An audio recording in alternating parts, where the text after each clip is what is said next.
30 000 cadres, je vais revérifier le chiffre, blancs qui tenaient tout le Congo en main. Le reste était tenu par des Congolais qui avaient des niveaux de formation, certainement pas au niveau universitaire classique, mais qui avaient de très bonnes formations. Le niveau de scolarisation des Congolais était le plus élevé dans toute l'Afrique au niveau primaire. Au niveau du degré moyen, c'était aussi l'un des plus élevés. Hein, il n'y avait pas autant d'analphabètes que dans toutes les colonies françaises ou colonies anglaises. Hein, ça n'a rien à voir avec l'élite en haut. Je dis encore ceci, et je finirai par ce que Lumumba a dit lui-même à propos de cela, parce que quand on lui a dit ça, hein, quand l'argument majeur était de dire « c'est trop tôt, vous n'êtes pas encore prêts », eh bien, Lumumba avait dit ceci aux Belges. Vous avez mis 80 ans sans former les gens qui devaient être prêts tôt ou tard pour diriger ce pays. Eh bien, vous risquez de mettre encore 80 ans. Nous, dans l'état où nous sommes, nous allons prendre notre indépendance et nous allons former ce que vous n'avez pas pu former en 80 ans. Et il l'a fait. Parmi les choses que l'on connaît peu, que Lumumba a faites, il a énoncé une politique qui a été mise en œuvre très vite et qui sera cassée un peu plus tard. Juste deux précisions par rapport à ce que je dis pour que ce ne soit pas seulement des affirmations. Quand je dis qu'il y avait des Congolais formés, allez, prenez un homme de l'Afrique de l'Ouest, de l'Afrique française, Houphouët-Boigny, dont on disait qu'il était docteur en médecine. Eh bien, nous avions une quantité phénoménale par rapport au Congo de ce qu'on appelait les assistants médicaux, qui avaient une très bonne formation et qui tenaient tout le système de santé dans le Congo. Ils recevaient de temps en temps la visite d'un inspecteur médical tous les 6 mois, etc. Tout le reste, tout le système était tenu par ces gens-là. Il y avait des gens dans l'administration, il y avait des assistants agricoles, etc. Et lorsque Lumumba a énoncé cette histoire-là, en 1960, l'une des toutes premières décisions était de dire on va reprendre tous ceux qui avaient déjà une formation médicale, comme les assistants médicaux, on va négocier avec les pays étrangers qui le voudront bien pour les prendre et leur donner un supplément d'information pour qu'ils soient de vrais médecins. Et c'est ce qui fut fait. Les meilleurs médecins qu'on a eus en 1900, autour de 1965, et j'étais parmi ceux qui ont lutté pour que leur diplôme soit reconnu pour ça, c'était des vieux assistants médicaux qui ont été envoyés en France, en Suisse, je crois au Canada, et qui ont fait les 3 dernières années de médecine et qui étaient souvent pères de plusieurs enfants et qui ont fait sensation, qui ont fait de très bonnes études en médecine dans les universités étrangères. Ils sont revenus et ils ont travaillé au Congo. Ça, c'était une des premières diasporas. Il y avait encore, dans la même veine, on a créé l'École nationale de droit et d'administration, où on a récupéré des vieux de l'administration. Des gens comme Kengo, ils sont passés par là. Ils ont commencé par faire 6 mois de formation à l'École nationale d'administration. Ils ne sont pas très fiers de le dire maintenant. Et ils sont passés par là pour recevoir un supplément de formation. Et ceux qui ont pu continuer, donc c'était le système comme l'ENA en France, ont pu poursuivre leurs études jusque dans les universités françaises. Il y en a qui sont encore professeurs d'université à l'étranger aujourd'hui. Donc c'est pour vous dire à nos chers téléspectateurs, on n'a pas trébuché, on est allé directement dans le vif du sujet avec Monsieur Malou. C'est ce sujet qui est celui de savoir quel est l'apport de la diaspora, des Congolais de l'étranger. Vous avez parlé de ces Congolais qui ont étudié en Europe, en Occident, et puis qui sont rentrés au pays pour faire avancer les choses. Mais aujourd'hui, la question se pose encore avec beaucoup d'importance. Ceux qui sont sur place, ils jettent la responsabilité sur ceux qui sont à l'extérieur, et ceux qui sont à l'extérieur disent que on envoie de l'argent, on fait ceci, mais les choses n'avancent toujours pas. Alors qu'il y a d'autres qui pense que, évidemment, la colonisation aussi a un bon côté, donc celui dont on venait de parler, de l'éducation, de la petite formation avant de pouvoir accéder à l'indépendance. Donc nous y sommes maintenant dans le vif du sujet. Quel est l'apport de la diaspora congolaise pendant ces 50 ans de l'indépendance? Qu'avez-vous fait, Monsieur Takizala, Monsieur Malou, Monsieur Bazungula, Monsieur Moutombe, Monsieur Ntsassa? Je peux commencer?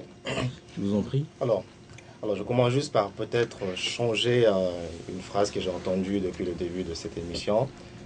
Nous avons accédé à l'indépendance le 30 juin 1960. Moi, je dirais plutôt qu'on a commencé à accéder à l'indépendance le 30 juin 1960. Parce que pour moi, j'estime que l'indépendance, c'est un processus, en fait. Parce que ce qui a été fait le 30 juin, c'était juste un début. C'était un début symbolique, un début fort. Mais maintenant, il fallait que cette œuvre-là soit poursuivie. Et ce qui n'est pas le cas pour l'instant, parce qu'on n'est pas complètement indépendant. Le jour où on sera indépendant, c'est le jour où nous allons construire des industries, le jour où l'Afrique aura un pied dans le monde, des industries des produits finis, des industries des services, le jour où l'Afrique va pouvoir être écoutée, va pouvoir parler, va pouvoir avoir quelque chose à offrir. Oui, c'est ce jour-là que nous serons indépendants. Donc c'est pour ça que je dis que voilà, j'aimerais changer cette phrase-là. C'était juste pour un peu revenir. Maintenant, en parlant de l'apport de la diaspora, en fait, il y a juste une théorie physique qui dit qu'en principe, un corps est instable lorsque son centre de gravité ne pointe pas vers sa base d'appui, ou dans sa base d'appui.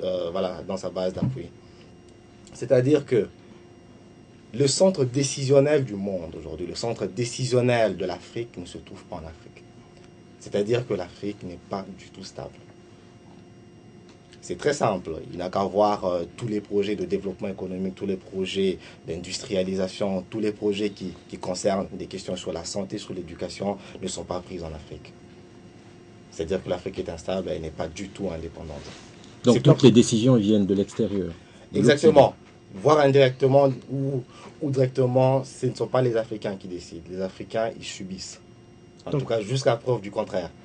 Alors, pas de responsabilité au niveau de la diaspora. Donc, justement, au niveau de la diaspora, justement, je voulais en venir. En fait, il y a des idées, des projets qui naissent, qui pullulent. Il y en a qui vont essayer. Mais le gros problème, c'est que les projets qui sont initiés par les Africains de la diaspora sont butés généralement par des problèmes, par des freins financiers. Et nous savons très bien que l'aide au développement ou l'aide humanitaire qu'offre la Banque mondiale à l'Afrique n'est pas destinée justement à pouvoir porter ces projets-là. C'est pour ça qu'il est vraiment impératif, justement, de pouvoir réunir nos forces, en tout cas au niveau de la diaspora, de pouvoir réunir nos forces, de pouvoir fédérer toutes les ressources intellectuelles et financières qui sont indispensables justement à ce processus de reconstruction économique donc de l'Afrique, et ce en collaboration avec des institutions et des personnes qui sont conscientes de la nécessité d'une participation active dans le développement durable. Tu veux dire que c'est le problème structurel, c'est ça?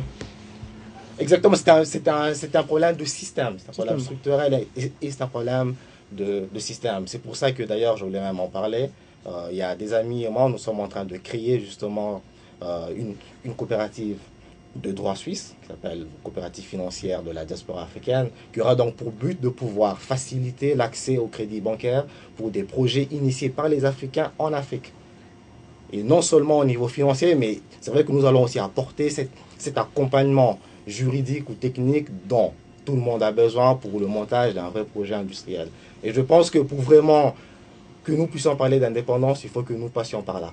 Donc la maîtrise financière, la maîtrise de l'industrie, et bien entendu penser aussi, ça c'est quand même important, pouvoir créer des instituts de recherche fondamentale et appliquée, ça c'est très important, qui sont et bien entendu même le soubassement ou même le carrefour des savoirs et des technologies qui créent des industries, qui créent de la richesse dont nous avons besoin.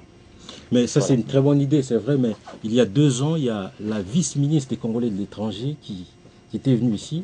Elle a tenu une conférence à l'hôtel Intercontinental et puis elle a lancé une idée relative à la création de la Banque des Congolais de l'étranger. Mais jusqu'à présent, apparemment, le projet sommeille encore dans les tiroirs.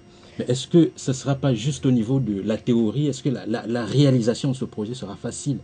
Oui, mais le problème qui est là, c'est que tout le monde le sait très bien que malheureusement, il y a un désamour entre les peuples et leurs dirigeants, hein, surtout en parlant des Africains.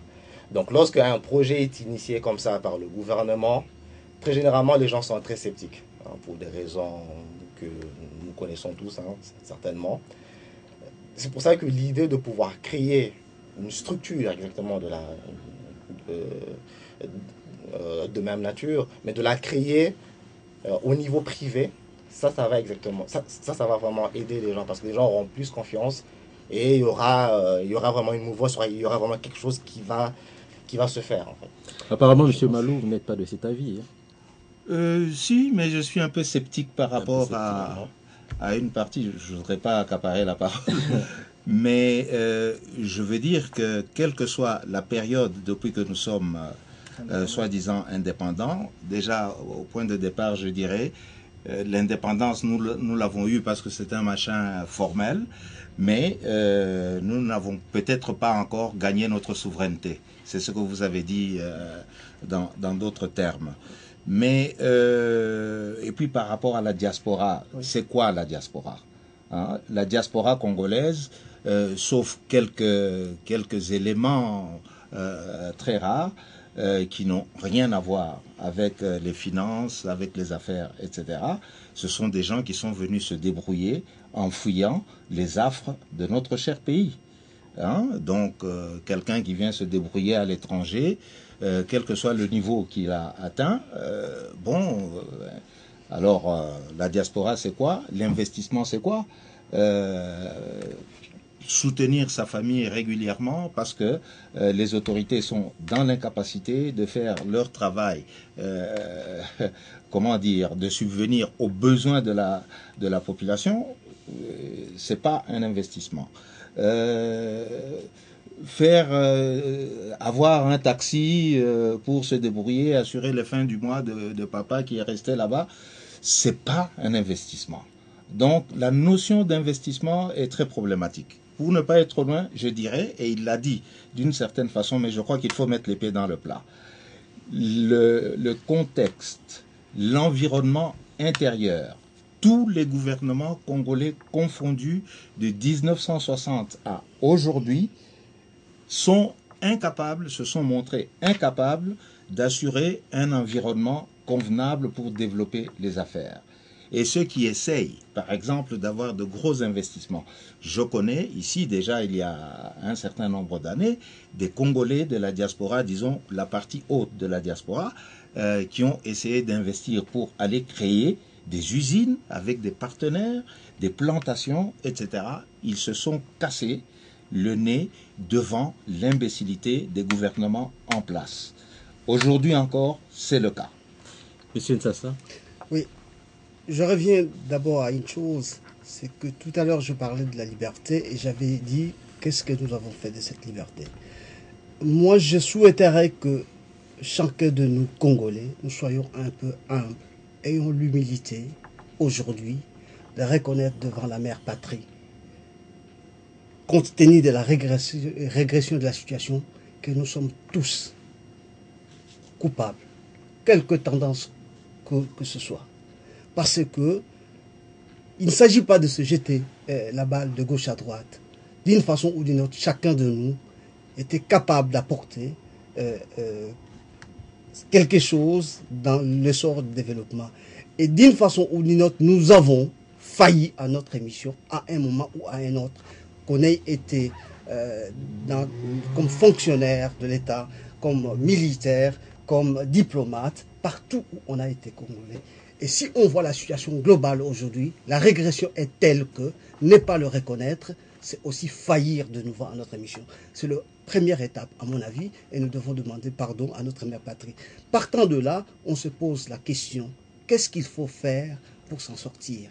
Et vous parlez de la diaspora. Je pense que la question ne peut pas être posée comme telle, parce que les énergies existent, que ce soit de l'intérieur et de l'extérieur. Mais pour que ces énergies puissent arriver à se réaliser à se construire, il faut à tout prix qu'on trouve d'abord certaines attributions, le respect de certaines attributions régaliennes qui puissent réunir les conditions et les cadres pour le développement du pays.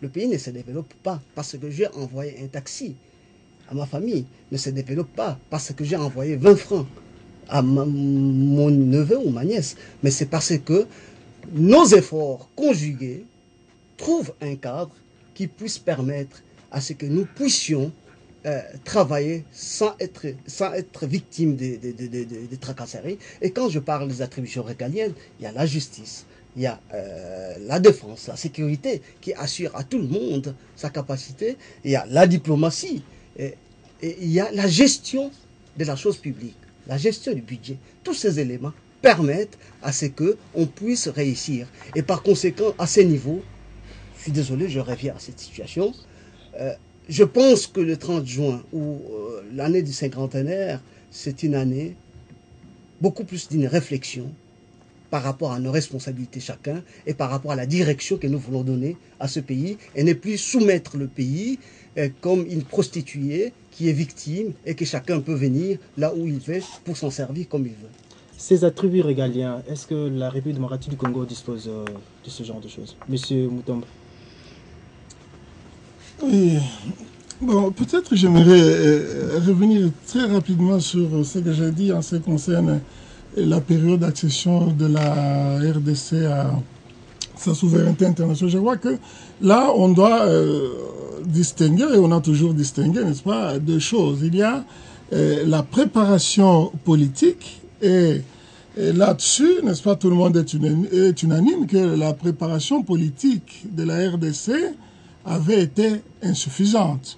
Mais en ce qui concerne la préparation, n'est-ce pas, des compétences, et sur ce plan-là, tout le monde reconnaît aussi que la formation, n'est-ce pas, des Congolais était solide presque dans tous les domaines, et le Congo, n'est-ce pas, en 1960, disposait de techniciens dans presque tous les domaines. Et en ce qui concerne la préparation politique, nous devons bien retenir que c'est en 1957 qu'il y avait eu les premières élections municipales. Pour revenir à votre question, nous affirmons que actuellement, les Congolais investissent dans leur pays. Et ils ont toujours investi. Vous avez des preuves? Oui, en tout cas, les preuves sont là. Mais dans le petit commerce, en tout cas, les Congolais sont actifs. Et compte tenu du temps qui nous est imparti, nous ne pouvons pas développer cette question. Mais nous devons aussi reconnaître un fait.